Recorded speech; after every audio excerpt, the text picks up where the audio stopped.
Hello friends, today we're gonna hike around beautiful city of Barstow, California.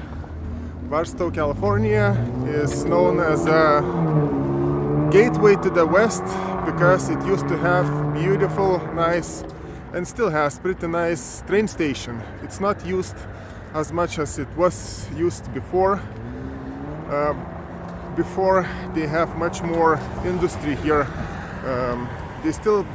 They still get borax from the land. Also, they used to have big silver mine here, and now the city is smaller. About 25,000 people still live here, and you'll see how it looks like. I'll see you later.